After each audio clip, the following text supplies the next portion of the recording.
તો Ahmedabad plane crash દુર્ઘટનામાં 274 લોકોના મોત થઈ ગયા છે। આ આંકડો વધી રહ્યો છે। 265 થી હવે 274 પર પહોંચ્યો છે। સરકારે 274 લોકોના મોતની જાહેરાત કરી છે।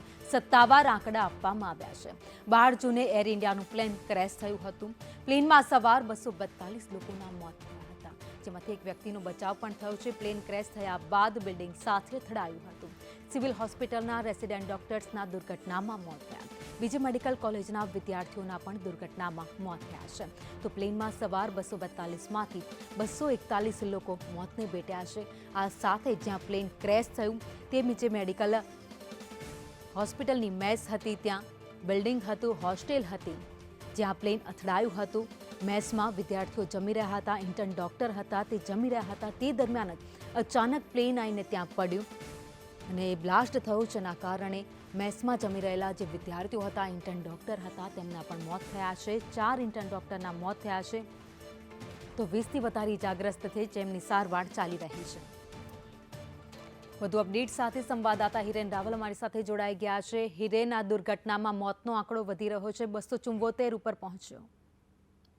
સત્તાવાર રીતે 274 વ્યક્તિઓના મૃત્યુ આ પ્લેન દુર્ઘટનાની અંદર થયા છે, જેમાં 242 લોકો પ્લેનની અંદર સવાર હતા। એમાંથી માત્ર એક વ્યક્તિનું મૃત્યુ થયું છે। આ સિવાય સિવિલ હોસ્પિટલના રેસિડેન્ટ ડોક્ટર જે ત્યાં અભ્યાસ કરતા હતા, ત્યાં મેસમાં હતા અને કેટલાક પરિવારજનો ત્યાં જે રેસિડેન્શિયલ વિસ્તાર છે સિવિલ ડોક્ટર્સનો ત્યાં હતા, એ બિલ્ડિંગમાં હતા। એ લોકો એમ કરીને કુલ 274 લોકોના મૃત્યુ થયા હોવાની સત્તાવાર રીતે પુષ્ટિ કરવામાં આવી રહી છે।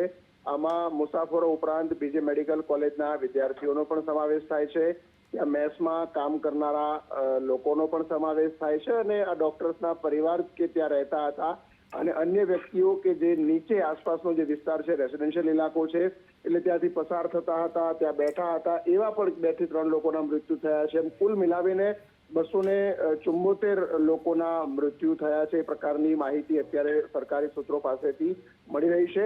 આ તમામ જે બોડી મળેલી છે એ તમામના અત્યારે આઈડેન્ટિફિકેશન માટે ડીએનએ સેમ્પલ અને એના પરીક્ષણની પ્રક્રિયા ચાલી રહી છે।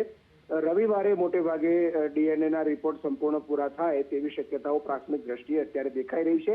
આજના દિવસે 60 થી 70 જેટલા ડીએનએના રિપોર્ટ આવી શકે છે।